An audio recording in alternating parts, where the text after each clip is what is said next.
Olá, mundo do samba, lá Carnaval de São Paulo, sejam bem-vindos ao podcast Sampa Samba, penúltimo podcast, quer dizer, penúltimo episódio deste ano de 2024. Próximo episódio é um episódio de reflexão do ano, o que a gente espera para 2025 e como vai ser a nossa cobertura dos enredos, dos sambas, dos desfiles das escolas de São Paulo e de Santos. Então, é basicamente isso. Hoje, enfim, sai o nosso episódio sobre Edson Machado, um dos principais carnavalescos da cidade de São Paulo e um pioneiro em muitas coisas e muitos aspectos. Isso que a gente vai estar aqui falando hoje. Para situar aqui o que a gente vai fazer aqui hoje, infelizmente a gente não tem muito material sobre o Edson. Por exemplo, a gente não tem nenhuma imagem, pelo menos pública, sobre ele. Se fala muito pouco sobre o Edson Machado, acho que essa é a grande realidade. Acho que hoje também, de certa forma, a gente vai fazer aqui uma crítica ao aspecto de memória do Carnaval de São Paulo e como a gente vai perdendo alguns atores da nossa folia. Exatamente no que a gente pode dizer que na história, né, seria uma intencionalidade, talvez não intencional, mas que de certa forma se torna intencional, de ir silenciando alguns aspectos para privilegiar outros. Porque, de certa forma, é uma questão geracional. Né? As gerações mudam, as visões das gerações também mudam, de certa maneira, e isso vai contribuindo para que a gente tenha visões e recortes sobre uma pessoa, sobre uma escola, uma instituição e assim por diante. Então, por isso que, de certa forma, né, nosso trabalho ele é extremamente é, complicado para algumas pessoas aqui em São Paulo, porque a gente não tem objetivo, a gente não tem nenhuma preocupação de mostrar um passado somente de glórias. Né? Acho que uma festa como a nossa, que tem muitas questões a serem discutidas, ela não é só bonita. Bonito do carro grande, bonito na organização. Não é só isso que faz o Carnaval de São Paulo. O Carnaval de São Paulo também tem seus problemas. E um deles é este, né? A questão de memória, que é o que a gente vai estar aqui falando hoje. Então, nosso podcast, né, só para a gente pontuar aqui, né, desde quando ele foi lançado, né, foi lá em 2020, foi 2020, né, ele foi lançado em 2020, a gente não estava nenhuma plataforma, né, a gente já passou pela SASP, a gente hoje está no Subista da Depressão, mas o nosso podcast começou solo, e ele, de certa forma, até hoje é solo, né, sou eu que faço as pesquisas, sou eu que faço toda a questão de preparação, e eu gosto de ser sempre justo com o que eu faço, né? E então, de certa forma, a gente tem uma perda muito grande de conteúdo que a gente poderia ter sobre o Edson Machado, que infelizmente não temos. Como, por exemplo, croquis, fotos, né, fotografias, vídeos de desfiles que o Edson Machado fez, mas que a gente não tem conhecimento, né? A gente não tem nenhuma documentação, né? Não existe nada pronto, feito para que a gente sempre esteja aqui tendo conteúdo melhor, né? Então, só para deixar aqui bem claro esse apontamento, né? Então, quem é Edson Machado, né? Que a gente sempre está falando aqui, inclusive Edson Machado é nome do nosso principal prêmio, né? Do Sampa Samba, que é exatamente o nosso prêmio de enredo, né? O melhor enredo do ano. Tem o nome Edson Machado exatamente por causa dele. Edson Machado é um pioneiro no Carnaval de São Paulo. Ele é, na verdade, carioca, ele tem passagens pela Portela, né, Império Serrano. Nessas escolas que eu acabei de citar, ele tem uma passagem mais de organização, de estrutura. Trabalhou, conheceu muitas pessoas, esteve em grandes desfiles, por exemplo, os bailes, né, do Rio de Janeiro, do Império Serrano, ele estava presente, assim como em alguns títulos, né, em campeonatos da Portela, ele também estava presente. Mas a sua grande contribuição é exatamente na União da Ilha, que ele é uma das pessoas, né? No caso, ele é a pessoa, né? Que faz, né? Monta o brasão da escola até hoje, que é essa águia, né? Inclusive é um brasão muito bonito da União da Ilha do Governador. E ali ele faz toda a sua colaboração. Então, a passagem do Edson Machado dentro do carnaval está acontecendo ali nos anos 50, nos anos 60 e nos anos 70, né, que é quando ele vai de fato estar aqui em São Paulo, quando ele abarca, né, vamos dizer assim, ele entra aqui na escola de samba é, do Limão, né, Mocidade Alegre. Então, os pioneirismos do Edson Machado, eles são alguns, né? São alguns, não, são alguns muito importantes, inclusive, né? Quando a gente fala do Carnaval de São Paulo, né, a gente fala em termos de organização, por exemplo, a gente tinha a Camisa Verde e Branco e o Vai-Vai como as escolas de grande massa e que tinha uma organização muito grande no desfile. A gente tinha a Nenê, que tinha uma evolução sonora muito marcante na cidade de São Paulo, então ela marca o carnaval nesse sentido. A Nenê, por mais que seja a escola em São Paulo que tenha feito o primeiro enredo negro na cidade, a Nenê não tinha um trabalho de pesquisa tão grande nos enredos. Era uma coisa muito mais, vamos dizer assim, artesanal. Você pegava ali um livro didático, algum outro assunto, e transformava ele de Siri. E você tinha, por exemplo, a Unidos do Peruche, que era uma escola que tinha uma mescla, né, de muitas dessas escolas que eu acabei de citar. A Lava Pé estava em declínio, mas a Lava Pé tinha um tipo de estrutura de organização muito semelhante ao da Vai Vai e o do Camisa Verde e Branco. E estava emergindo na cidade, no final ali no fim dos 50, início dos 60, mas a mais para os anos 60, estava emergindo a Mocidade Alegre. E a Mocidade Alegre, ela já chega com este signo, né? Uma escola que foi buscar uma influência negra para fazer os seus desfiles. E nesse aspecto, você tem ali o J. Muniz, que é uma das pessoas que está ali dentro desse emblema da Mocidade Alegre. Você tem o Eduardo Nascimento, que também vai contribuir para essa realidade. E a Teresa Santos, né, que a gente já tem aqui, inclusive, um episódio sobre ela.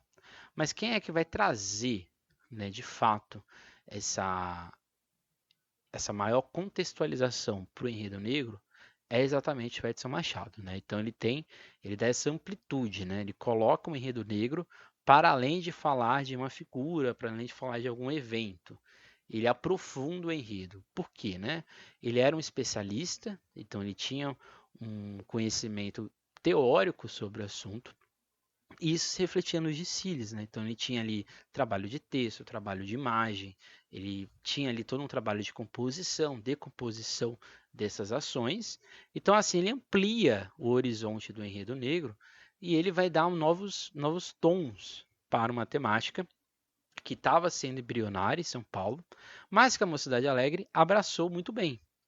Então, nesse sentido, quando ele chega na escola no início dos anos 70, ele já chega com essa bagagem que ele já tinha adquirido, e isso, de certa forma, vai influenciar por muito tempo o seu trabalho na escola. Isso também está atrelado à sistematização do enredo dentro do desfile, então ele é o primeiro carnavalesco, de fato, né, se assim podemos dizer, de São Paulo, porque você tinha pessoas que faziam trabalhos artísticos, por exemplo, você tinha é, arquitetos, se tinha artistas plásticos, se tinham pessoas que tinham uma noção de arte, mas que não tinham noção de desfile, né? E isso é muito importante.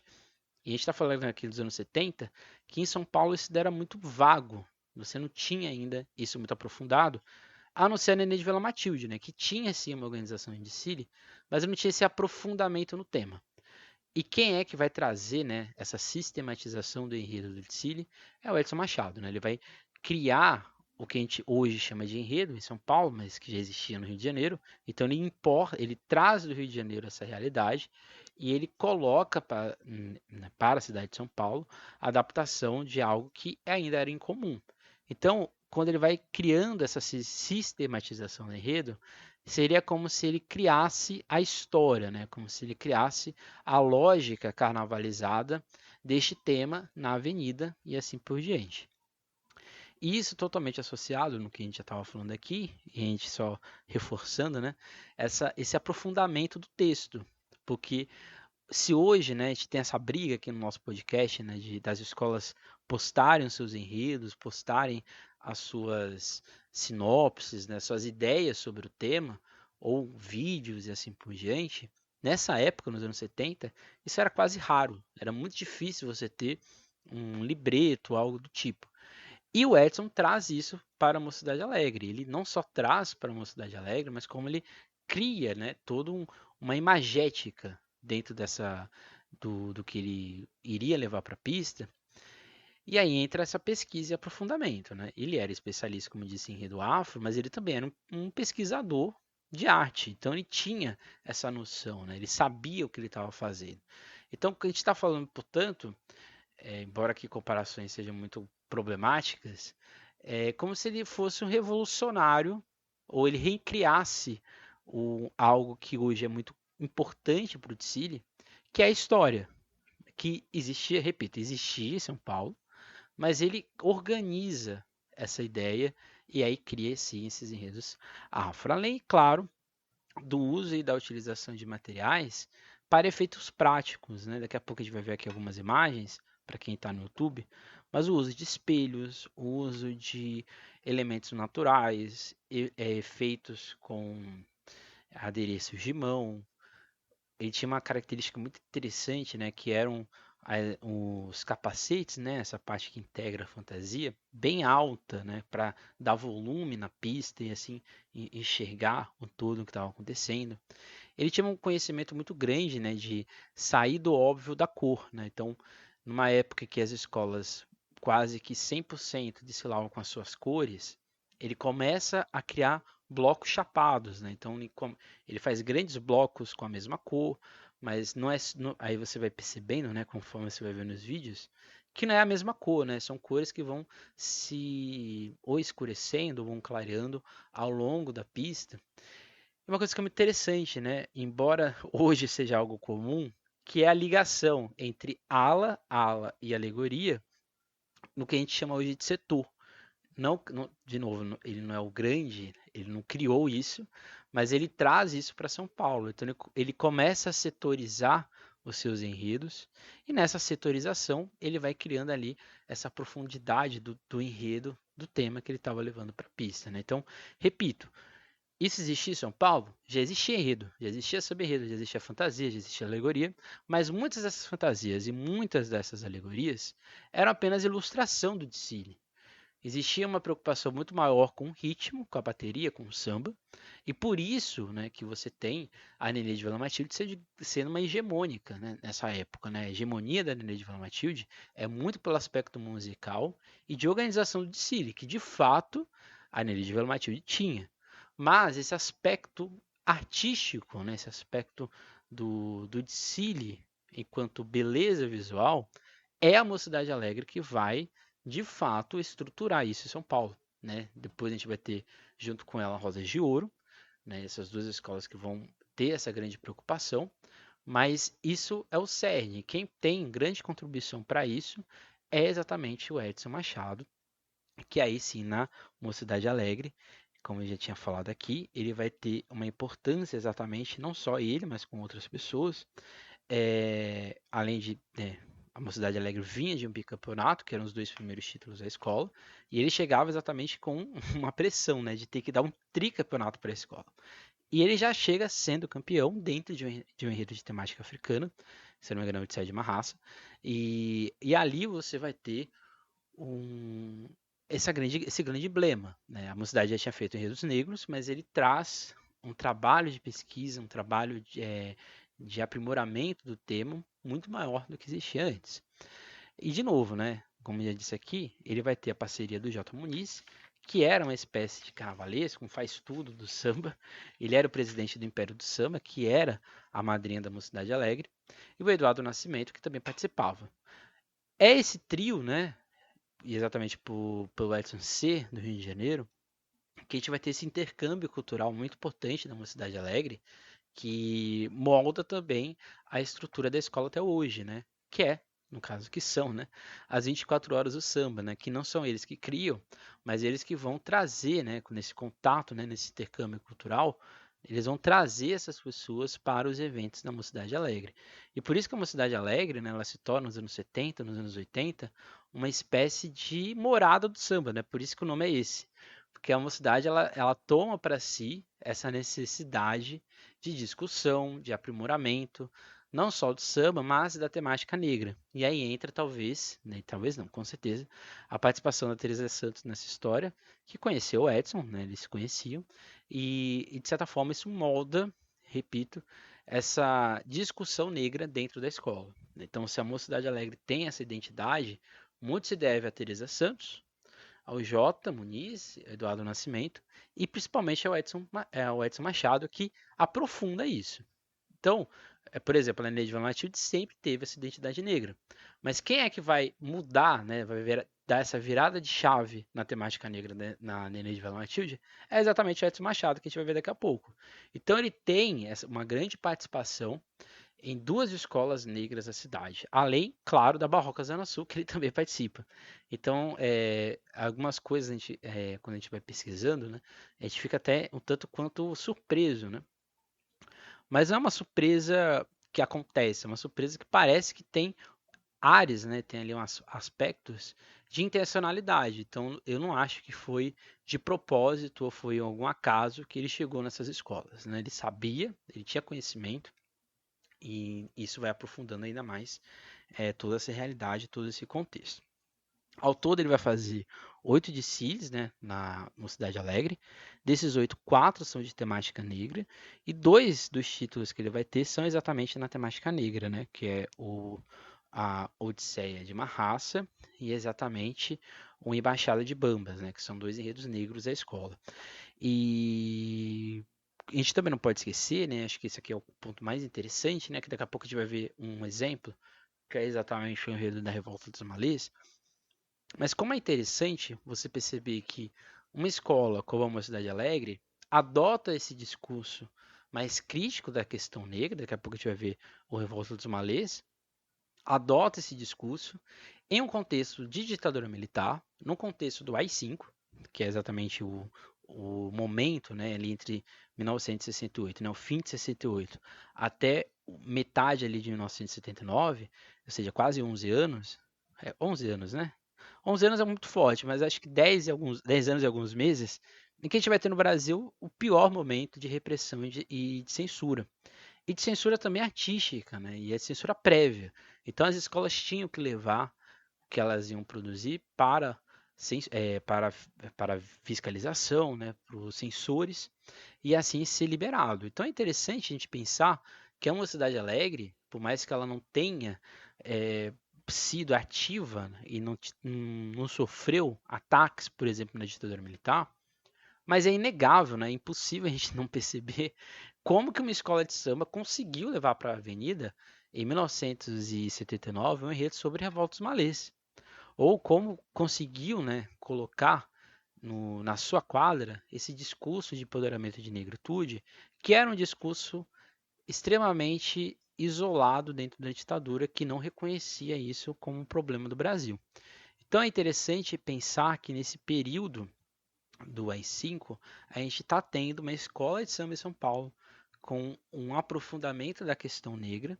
Eu não estou falando que a Mocidade Alegre ela é a pioneira ou ela é o vetor crítico do Carnaval de São Paulo, porque ela não era. Mas não tem como a gente não perceber e enxergar isso como algo extremamente interessante. Inclusive aí para você que talvez queira pesquisar a importância da Mocidade Alegre dentro desse aspecto, né? Dentro desse período histórico do Brasil que é pouco estudado quando a gente fala de carnaval. Então a gente vai falar aqui, antes de falar do Revolta dos Malês, do desfile, o contexto, né, do Odisseia de uma Raça, que é o desfile, né, de 73, que é o que dá o tricampeonato para a escola e o que ele participa. E ali, né, você tem ali exatamente essa visão de como que a escola, de certa forma, levava essa questão negra muito a sério, né? Então você tem ali a Mocidade Alegre, a próxima escola que estava sendo aguardada, nem mesmo o seu sommelier das suas fantasias, que compunham o tema, provocaram tanto entusiasmo com a bateria do Mestre Lagrilla, né? E diante da cabine de julgamento, a bateria da Mocidade Alegre deu um verdadeiro show e assim por diante. Então, você tinha aqui, em 1973, quando o Edson chega, já uma escola que tinha nessa identidade negra um ponto muito importante. E aí tem esse recorte aqui de 1973 que eu acho muito interessante, que é como o seu Juarez da Cruz e o próprio Mestre Lagrilla enxergavam essa fama de a mocidade ser uma escola de branco. Então eles dizem, né, no recorte lá do estado de São Paulo, que a morada do samba, no bairro do Limão, enquanto a bateria do Mestre Lagrilla inflama a sua escola de brancos, como é chamada a mocidade, ele observa tudo com um meio sorriso, né, desfilando a sua camisa e os sapatos de verniz verde-limão. resto de alguma fantasia. Juarez é o presidente de uma das escolas de samba mais novas de São Paulo, que veio trilhando um caminho rápido e próspero. Foi a campeã do ano passado e trouxe muitas inovações ao Carnaval Paulista, rapidez de desfile, muitas e diferentes alegorias de mão, e de sua bateria participam até universitários. Então esse aqui é um ponto muito importante, que para os críticos de carnaval, né, para as pessoas que acompanhavam e estudavam o carnaval, a mocidade ela mudava o tipo de desfile, ou seja, o modo de organização dele, e como isso era preenchido com essas alegorias de mão. E aí entra exatamente o papel do Edson Machado, que talvez em 1979, aí sim no desfile sobre a revolta dos malês, a gente tenha um aspecto um pouco mais aprofundado nessa realidade. Então, nesse recorte da Folha do Estado de São Paulo, a revolta dos escravos, né, é o enredo da Mocidade Alegre. Você tem aqui uma descrição que o Edson Machado fazia do desfile. Então, 60 minutos de samba para cantar a liberdade e os direitos humanos, isso em 79. Tempo que a Mocidade Alegre precisa para mostrar, através de um episódio histórico, ocorrido há 144 anos, que essas ideias ainda estão vivas. Então, isso aqui é muito interessante, né? Por quê? Por que eu digo isso? A discussão de direitos humanos ela começa em 1979 no Brasil, então é que a gente percebe que o carnavalesco, o Edson, não estava descolado dessa realidade, e é interessante pensar como que ele traz essa discussão de, de abertura política, de abertura artística, de certa forma, do brasileiro, como ele traz isso num desfile que não parece que tem esse ar, que é exatamente você falar de uma revolta de negros escravizados que acontece em Salvador, dentro de um contexto ali do islamismo, de tentar criar uma nova república islâmica no Brasil, aqui, né, no nosso país, na cidade de Salvador, e de acabar com essa realidade dos negros escravizados ali na região. A Revolta dos Malês tem muitos aspectos, tem muitas camadas, né? Dela sai, por exemplo, Luísa Marim, mas é interessante de pensar que não é tão simples você levar para a pista um enredo que tem essa temática de revolta, né? E você ter um jornal que diz que o seu enredo vai falar sobre os direitos humanos, é muito interessante a gente pensar como que esse desfile foi para frente, né? E aí a gente começa aqui, né? Um enredo mostra a revolta dos negros escravos na Bahia, na época da colonização, que a gente acabou de dizer aqui, no dia 25 de janeiro daquele ano. Eles revoltaram contra os senhores de engenho, mas foram traídos, né? A amante dos líderes, né, delatou no dia combinado para a deflagração. E aí, né, a terceira colocada no ano passado, que era uma cidade alegre, em 78, tinha sido o terceiro lugar, uma das 11 escolas do grupo 1 desfilará com 30 alas, apresentando na avenida 3 carros alegóricos. O primeiro mostrará a influência árabe na cultura africana, o segundo, o negro e suas crenças, por meio da representação de seus totens, e o último carro finalmente mostra o dia da revolta. Para isso, gastará 500 mil cruzeiros, a verba de 280 mil da Paulistur será complementada com rodas de samba promovida aos sábados na quadra da avenida, na Casa Verde. Então, às quartas e quintas, é isso, né? Continua. Aí, vários temas já deram vitória a uma cidade alegre, e ela subiu né, em 71 e assim por diante. Então, é interessante de pensar que essa revolta se reflete no próprio samba enredo da escola daquele ano, né? Porque se a gente pega o enredo né, do Beto e do Ademir, a gente tem ali, né? Surge 25 de janeiro, um novo sol de esperança, vindo de uma África distante, ocitando toda a fidalguia, eles estavam em Salvador, Bahia, né? Esse trecho, né? Um sol de esperança, ele é bastante emblemático, né? Porque, repito, né? Qualquer aspecto que tivesse esse ar de revolta ou de questionamento do que era o Brasil da época poderia gerar problema. Então você tem uma frase, um novo sol de esperança, é bastante interessante que isso foi para frente, né? Aí você tem esse refrão e aí continua, né? Num lamento triste e solitário, negro pedia a Alá, seu protetor, forças e coragem nessa hora, que a vitória seria em seu louvor. Aí você tem um outro refrão, e na hora da razão, foguetes, alvorada e traição. Da revolta nada resta mais. Derrota foi a outra solução. É na Bahia que se comemora assim, com festas e danças, a lavagem do Bonfim. Então você tem aqui uma coisa interessante que é exatamente a descrição do enredo, mas perceba que para São Paulo, né, principalmente aqui nos anos 70, os enredos de temática africana eles eram extremamente genéricos. você tinha uma proximidade muito maior com questões, por exemplo, como samba, como a herança culinária, sobre o aspecto da escravidão, mas você não tinha um protagonismo do negro como sendo uma figura de ação. Isso não existia, isso não era comum nos enredos da cidade de São Paulo. Então, a Revolta dos Malês, que é esse desfile da Mocidade Alegre, ele é um importante desfile para mudar a perspectiva de olhar a questão negra na cidade de São Paulo. Não estou falando que outros enredos não faziam isso, faziam. Mas em 79, você ter a Mocidade Alegre fazendo isso é muito importante, muito emblemático. A própria Nenê em 78 já tinha tentado fazer isso, né, com o Sonho de um Rei Negro. Mas ainda tinha aquele ar da miscigenação, aquele aspecto da comunhão das raças como algo extremamente acrítico. Até o Edson vai fazer isso, repensar isso na Nenê de Vila Matilde, em 1982. Se a gente pegar aqui algumas imagens da Mocidade Alegre na época, essa imagem em preto e branco, a gente tem exatamente o desfile da Revolta dos Malês, né? E aqui a gente pode perceber algo interessante, que são esses tripés, que são muito comuns nos desfiles do Edson Machado. Inclusive, a gente pode até pensar que o tripé de 79 ele é semelhante ao tripé de 80, né? Se a gente for pegar assim o aspecto dele, mas ele tem todo um aspecto de grafismo, todo um aspecto de arte. Você percebe que isso é espelho, que era algo muito utilizado nos desfiles do Edson. E uma coisa que é muito interessante, né? Que é exatamente a construção da fantasia. Não era só você colocar uma fantasia luxuosa no seu componente. Existia todo um trabalho ali de você cobrir todo o dorso do componente, um trabalho muito interessante de estender e dar volume a toda a fantasia, seja na cabeça, seja nos costeiros. E você tem exatamente no Embaixada de Bambas, né, que é o desfile de 80, que é o título que ele tem, o segundo título que ele tem na Mocidade Alegre, você tem exatamente essa preocupação, né, das cores, que é algo muito importante dentro dos desfiles do Edson Machado. E você já começa, né, com esse laranjão numa escola verde e verde e vermelha, né? Então você tem ali ele brinca com as cores, né? Ele foge do óbvio e é isso que dava esse ar emblemático, esse ar importante de identidade nos trabalhos, né, nos desfiles do Edson Machado.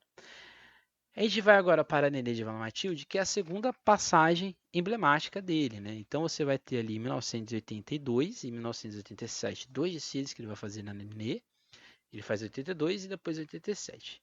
87, que é Pernambuco, Leão do Norte, é um enredo um pouco menos de brilho, né, na Nenê de Vila Matilde, porque se a gente pega os dois que ele fez, né, 82, que é o desfile sobre os Obitos Palmares, este sim é um grande marco da Nenê, inclusive, é um dos melhores desfiles negros da história da escola, e é um marco exatamente para o Carnaval de São Paulo, né? Porque, de certa forma, é um trabalho de pesquisa extremamente competente.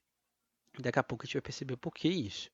Então, o Edson Machado ele vai ser importante porque ele vai pegar, ele vai mudar de certa forma, né? Acho que essa é a melhor palavra. Ele muda o ar de confiança da escola, né? A Nenê de Vila Matilde vinha dos anos 70, uma década praticamente perdida da escola, a escola não conseguia fazer quase nada em questões de resultado, muito por causa dos diversos desdobramentos da sua quadra.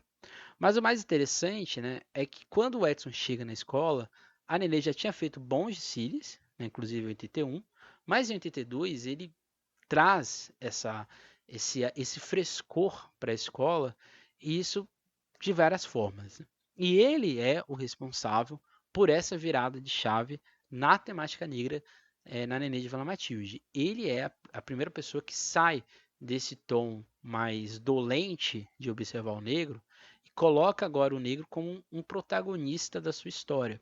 Ele é a primeira pessoa que faz isso na Nenê de Vila Matilde, né?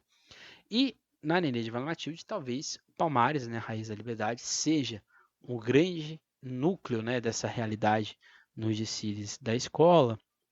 E não é à toa, né? De novo, a gente estava na ditadura, 82 a gente estava saindo, a gente já tinha terminado o AI-5, e a gente estava num processo de otimismo para o Brasil, que é exatamente a abertura política. E você tem um desfile, repito, de uma revolta negra, no caso aqui colonial, né? A revolta dos Malês era no período do Império, né? Mas a revolta dos Palmares era no período colonial. e é uma revolta contra a ideia de ordem, dessa existência, desse Brasil perfeito. E mesmo assim, mesmo numa ditadura indo para o fim, de novo, né? Em 82, que é aquela sequência de enredos negros, é um destes enredos políticos da época. E diferente da camisa verde e branco, né, que a gente viu aqui recentemente, que a escola tentava se desgarrar da lógica de questionamento político, a Nenê ela assumia que o seu enredo era crítico. Né? O Jangada, né, que era um dos compositores deste samba, ele inclusive tem uma reportagem que ele vai falar sobre este enredo, né? E ele vai exatamente falar que era uma provocação mesmo. Essa era a ideia da escola.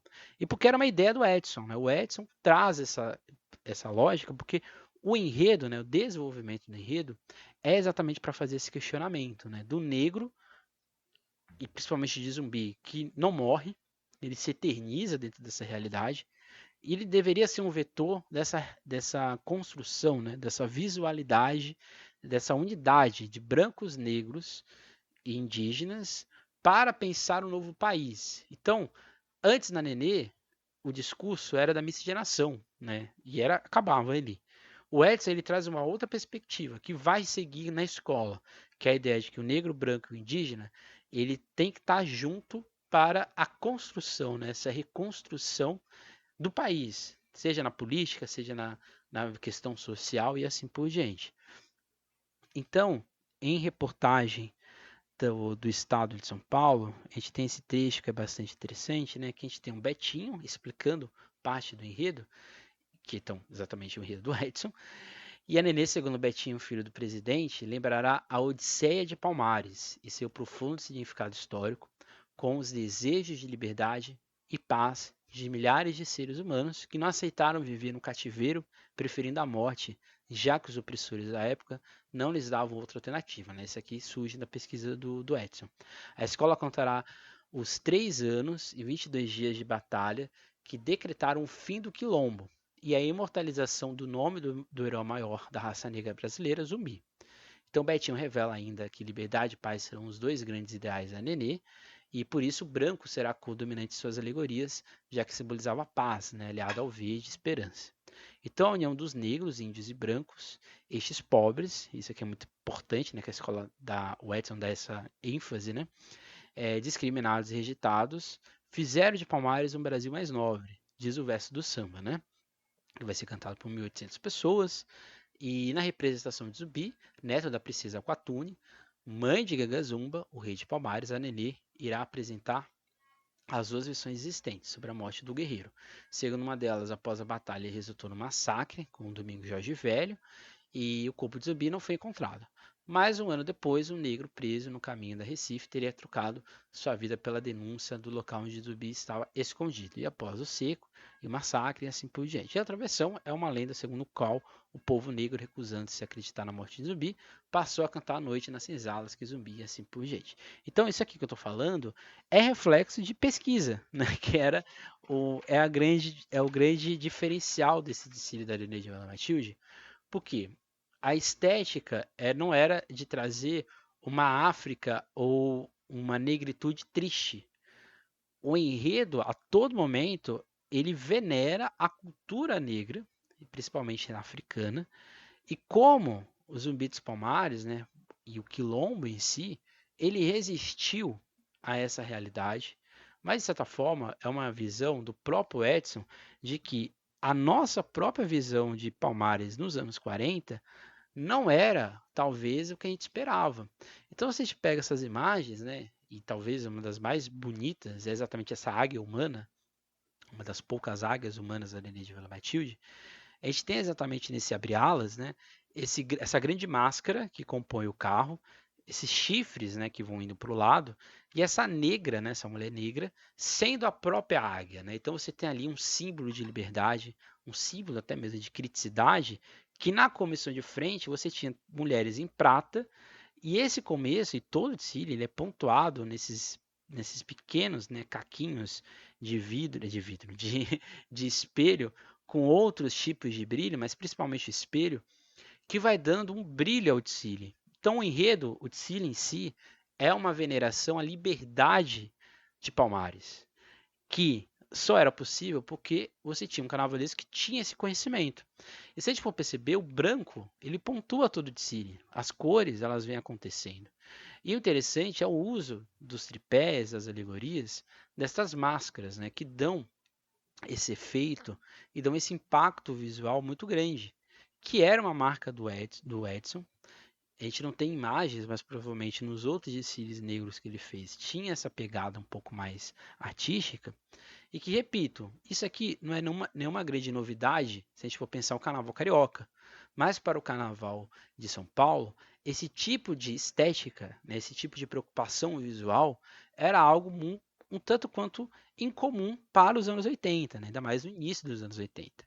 E repetindo, né, a gente está no período de ditadura militar, em que a escola canta a liberdade a plenos pulmões, e coloca, né, que na verdade esse presente de democracia racial, ele está longe de ser ideal, ou ele está longe de existir. E isso também acontece, se a gente for perceber, a parte, né, de cores e de alegoria, de adereços de mãos da escola. Então todo o desfile da Nenê de Vila Matilde é branco. E acho que é muito interessante, né? Acho que nessas duas imagens, na imagem ali de cima, né, quem está no YouTube, você tem a ala das baianas, né, no tradicional branco, mas você percebe que do lado você tem uma ala branca, mas em que a cor, o volume e a estrutura está exatamente na cor. E isso vai acontecer ao longo de todas as alas. A maioria das alas são brancas e todas essas alas brancas elas são preenchidas, né? Elas ganham volume, elas ganham a estética a partir do grafismo africano, que tem como inspiração as máscaras, mas principalmente, talvez ele já tinha observado, percebido, dessa, desses grafismos em formas de triângulos, de círculos, de retas, que de certa forma já estava acontecendo na estética do Salgueiro, né, dos anos 60, e que de certa forma ele traz aqui uma releitura mais original para o momento, o contexto, até porque ele está numa escola azul e branca, né? E se a gente pega a parte final desse desfile, a gente tem esse zumbi em forma de espelho, é como se fosse um reflexo, né? É como se a gente estivesse olhando este zumbi, né? Observando o seu passado, e de certa forma a gente tentar se reencontrar nessa imagem, nesse símbolo de força e coragem, né, da luta negra na história do Brasil colonial. E perceba o uso do espelho, né? O espelho que está acontecendo desde o início, ele se torna mais cru no final, né? O espelho em si, né, na sua face de fato, mas é também um aspecto de reflexão de identidade. E é interessante como que a ideia do carnavalesco, né, toda a ideia do enredo, se reflete também aonde? No samba, que é um dos maiores sambas da Eligio Matilde, né, em que ele vai inserir dentro da escola algo que não era muito comum também, que é a questão dos orixás. A Nenê, não estou falando que as pessoas da Nenê não cultuavam os orixás, mas o termo, né, os termos dos orixás nos enredos da Nenê eram quase raros. E ele traz, né, ele coloca a negritude e também a religiosidade negra como um aspecto de empoderamento, né? Então você tem lá o Oiá Princesa, Zumbi Oiá, Nobreza de Palmares, vamos recordar, e Zumbi lutou até que a morte o libertou e uma nova aurora o conquistou, né? Aí se ouviu o feroz clamor, se cuida branca que o negro não tem senhor. Então aqui a gente já tem um tom do enredo, o tom do samba, e que acontece na pista, né? O que você tem, não, e acho que isso é muito interessante, né? O Tsiri não tem nenhuma passagem de negro sendo escravizado. Nem o Tsiri da Mocidade Alegre tinha. Né? Porque se a gente pega algumas reportagens, não tinha essa visão do negro sendo. Do negro que sofre. Tanto na Revolta dos Malês quanto aqui em Palmares, este negro que o Edson Machado retrata é um negro orgulhoso de si. E é um negro que sabe o destino que ele quer. E principalmente, né, ele tem uma crítica, ele aponta o dedo nesse aspecto racista, nesse aspecto racial da história do Brasil, e principalmente para essa pessoa branca, né, que aqui em 82 está literalmente explícito. Né? No terrível Rua do Cativeiro, o esplendor, Palmares e Quilombo pioneiro, superou a dor, o negro soube se unir ao índio, ao branco pobre, eram interessados a sorrir, era um país mais nobre. Né? E aí você tem todo o aspecto do refrão. O desfile de 82 talvez seja um grande desfile do Edson Machado em São Paulo, embora ele não vença. Mas ele vai fazer em 1987 o enredo sobre o Pernambuco, né, Pernambuco, Leão do Norte, em que ele tem ali um aspecto crítico de olhar toda a realidade ali dessa relação, né, com Pernambuco.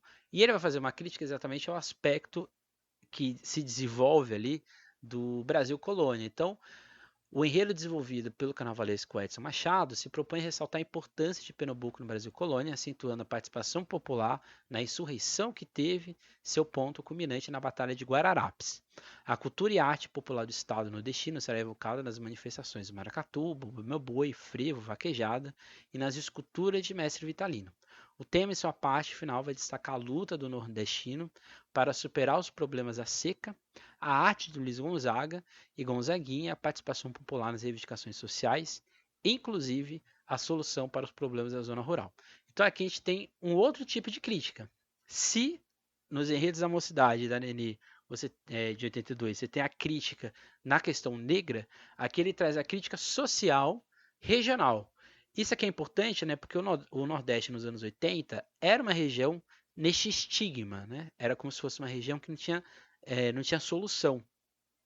E aqui você tem uma crítica que o que acontece não é um problema do Nordeste, é um problema exatamente de melhoria social, né, de empoderamento dessas pessoas e de reconhecimento da história, né, do protagonismo do Nordeste como região da história do Brasil. Então, quando ele faz de Pernambuco, não é só um enredo sobre Pernambuco, né? Você tem esse aspecto, né? Você tem essa preocupação de olhar crítico, né?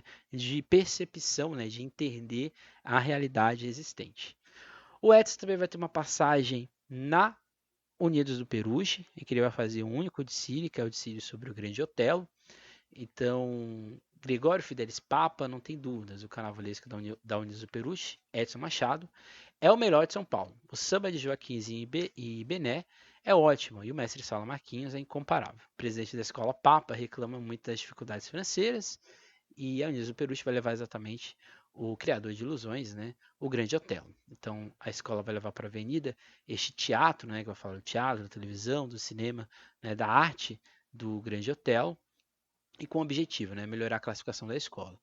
E aí você tem um outro trecho, né, um bom enredo contando a vida do Grande Otelo, alegorias que transmitiram bem ao público que foi a vida do artista e os caos alegóricos, com apelos de agrado geral, como aquele em que 5 lindas mulheres mostravam um cassino da Urca e não conseguiram empolgar as arquibancadas durante o desfile. Às 3 horas, o público parecia ainda descansado da folia durante a passagem da Nenê, enquanto esperava a entrada da mocidade. De qualquer forma, foi uma singela homenagem à Grande Otelo.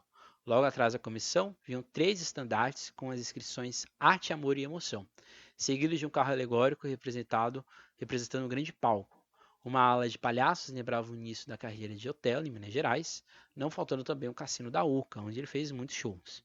Seus personagens mais reconhecidos, como Zé Boafé, Macunaíma e Moleque Tião, estavam representados na letra do samba, nas fantasias dos sambistas e nas alegorias, bem como rádio, televisão e teatro, de revistas locais onde trabalhou. Depois que a escola passou, no entanto, a impressão era de que apenas uma boa vontade de admiração e assim por diante. O que a gente pode ter aqui no Enredo da Peruche, que a gente também não tem nenhuma grande imagem, é exatamente que, por mais que a escola não tenha surpreendido, o aspecto visual e o aspecto da pesquisa do enredo permanecia, né? E aqui você está falando também de um personagem negro, né? Que é o Grande Hotel, que, né, fez grandes produções no Brasil e tinha um emblema da nossa realidade. Então, quando a Peruche leva o Grande Otelo e traz o Edson Machado, era exatamente para o quê? Ter uma pessoa experiente dentro do carnaval, mas uma pessoa que saiba contar essas histórias, né? E isso também se reflete no desfiles que ele vai fazer na Barroca Zona Sul, que são dois, um em 88 e o outro nos anos 90, né? Que é a Roma Negra e o Eternamente, né? Novamente, em que a escola, no caso de 1988, levava um enredo com uma perspectiva negra. Então, o enredo, novamente, baseado em pesquisas do egiptólogo Francisco Neves e do carnavalesco Edson, a escola quer mostrar a existência de uma raiz negra de cultura e civilização na África do Norte, evocando 6 faraós negros da dinastia Cuxita, que dominaram o Egito entre 806 e 653. A apresentação também lembrará os 100 anos da abolição, com homenagem aos negros brasileiros. suas histórias e costumes africanos.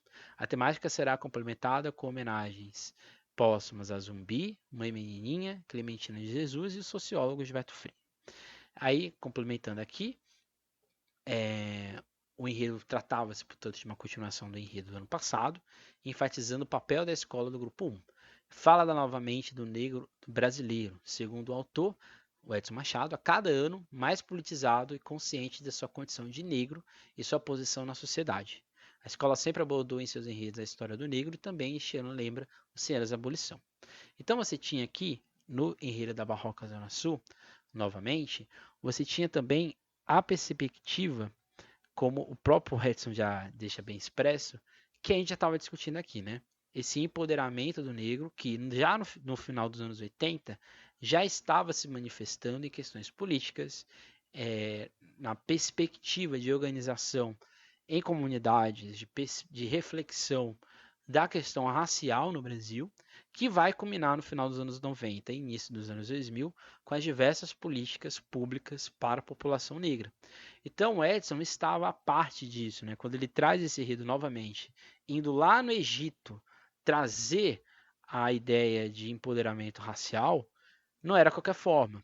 Então, meu samba, vida e arte nessa gente, a barroca novamente num cenário multicor. Mãe África, seu mistério e magia, sob a luz da poesia, a beleza e esplendor. Zumbi colheu o fruto que ele deixou, liberdade a semente, geminou a novamente. Oxalá iluminou. Ai, minha mãe menininha, olhai por nós, Clementina Jesus, no céu ecoa sua voz. Negras raízes, que sedução primaveril. Casa Grande Senzala, obra de Gilberto Freire, um retrato do Brasil. Quem rei sou eu? Num país cor de canela, a alegria de milhares, já cruzei os 7 mares, sou o rei da passarela. Por mais que aqui você tenha a questão de Gilberto Freire, você tinha, na verdade, um olhar um pouco mais aprofundado dessa realidade, porque o Gilberto Freire, ele é citado aqui, mas ele só no Edicílio, ele é apenas um estandarte, né? Ele não é nada mais que isso. E se a gente pega esse Edicílio tem um tom de ouro, que é o objetivo né, da barroca como um todo. Se você pega o Edicílio da barroca e você olha, você não diz que é barroca, porque não tem verde rosa. Isso era intencional, porque a ideia era exatamente trazer esse brilho e essa riqueza ancestral, cultural e de empoderamento negro que está acontecendo desde a África, em diversas perspectivas, desde o Egito, e em diversos reinos na África, e que culmina aqui no Brasil com a necessidade desse empoderamento. Então você tem essa abertura que é extremamente impactante, né, que é esse barroca todo em espelho. Claramente aqui a gente pode presumir que ele não tinha o mesmo investimento que ele tinha, por exemplo, na energia de Vila Matilde. Mas se a gente pode perceber aqui que existia a mesma preocupação do espelho, a mesma preocupação dessas cores blocadas e a preocupação dos materiais darem um efeito prático, ou seja, o componente não está só desfilando, ele está compondo a estrutura estética do desfile. E você percebe que ele usa as esculturas como parte da ilustração, que é uma coisa que hoje em São Paulo é uma coisa que eu sou crítico, que é a escultura ser alegoria. Não, aqui a escultura compõe a alegoria, que é uma questão muito importante, que eu acho que a gente perdeu com o tempo. E a gente tem aqui o aspecto também, para a gente encerrar o nosso episódio de hoje, o aspecto das fantasias, né? Então você percebe as cores terrosas, a escola termina no branco, que são as baianas, né, e termina nesse negro coroado, que é o último carro, né, da escola. E você tem, assim como tinha no desfile da Nenê e tinha no desfile da Mocidade Alegre, a preocupação com as cores, com a geometria, com o volume das fantasias. Essa ala, né, uma das alas tem esses leques, né, é um leque na verdade, todo em penas de pavão, e dá esse efeito bonito, né, de se olhar. E além, claramente, da preocupação no uso das plumas, dos elementos, dos produtos naturais, da estamparia, que não era feita de qualquer forma, de qualquer jeito. Então, acho que, não sei se deu para todo mundo absorver, né? Eu acho que a importância é do Edson Machado. Né? Acho que, como eu disse no começo, né? Infelizmente o nosso podcast hoje ele carece um pouco mais de talvez de material de pesquisa mesmo. O que a gente tem aqui são exatamente recortes, coisas que a gente leu em algumas obras e outros aspectos mais. da história do Edson Machado. Então a gente não tem ainda uma pesquisa aprofundada que vai buscar, né, o Edson Machado dentro da sua essência. Mas o que eu queria trazer aqui hoje é exatamente a importância de ter um carnavalesco como o Edson Machado foi e como São Paulo tinha pioneirismos, né? A gente tinha uma festa, a gente tinha uma, no caso dele, né, uma mente pensante enorme, né? Assim como a gente tinha o Talismã, a gente tem o Tito Arantes, que foram pessoas ali dos anos 70, 80, 90 que deram um ar diferente, tinham um ar diferente do Carnaval de São Paulo. Mas que por vários motivos, vários aspectos, não são valorizados como deveriam ser. E o Edson Machado, do meu ponto de vista, o que ele fez, principalmente na Mocidade, na Nenê de Vila Matilde, são coisas que a gente deveria sempre estar falando, né? A gente sempre relembra, né, grandes carnavalescos do Rio de Janeiro como peça fundamental para a estrutura, para a musculatura do desfile de carnaval na cidade carioca. E eu acho que a gente deveria fazer o mesmo. A gente faz pouco. Nosso podcast tem esse compromisso, porque o nosso podcast é histórico. Então fica, de certa forma, uma certa crítica à nossa produção de Carnaval em São Paulo, né? Acho que a gente fica muito no presente, né? A gente fica muito de falar qual vai ser o samba de 2025, qual vai ser o enredo de 2025, qual vai ser o desfile de 2025, mas para 2025 acontecer, tiveram que passar muitos Edsons, muitos títulos, né? Muitos talismãs para o Carnaval de São Paulo estar aqui. Então, aqui no nosso podcast, a gente vai sempre priorizar falar dessas histórias. E é sempre um prazer falar do Edson Machado, que, pro meu ponto de vista, é o grande carnavalesco de São Paulo. É o primeiro, é o que revoluciona, é o que cria a profissão carnavalesca em São Paulo e é o que cria essa estética própria, né? Porque ele cria a estética de carnaval de São Paulo, né? Ele é um dos responsáveis por isso. Então esse foi o nosso episódio. Próximo episódio a gente vai fazer um balanço de 2024 e mostrar para você o que a gente vai trazer em 2025, nesse mês de janeiro e fevereiro, que a gente vai ter muito. Se vocês não me viram em 2024, vocês vão me ver só em 2 meses, que vocês não viram em um ano. Que a gente vai falar de samba, a gente vai falar de enredo, a gente vai falar de tudo sobre o Carnaval de São Paulo e de Santos. É isso, não deixe de seguir o Sambistas da Depressão nas suas redes sociais, aqui no Instagram, no YouTube. Não deixe de curtir, de compartilhar, de comentar. E se você tem alguma lembrança com Edson Machado, deixa aqui para nós nos comentários ou em outros lugares. É isso, até mais, tchau. Esse foi mais um episódio da nossa série Criadores. Até a próxima, nunca esqueça, nunca deixe de sambar. Tchau.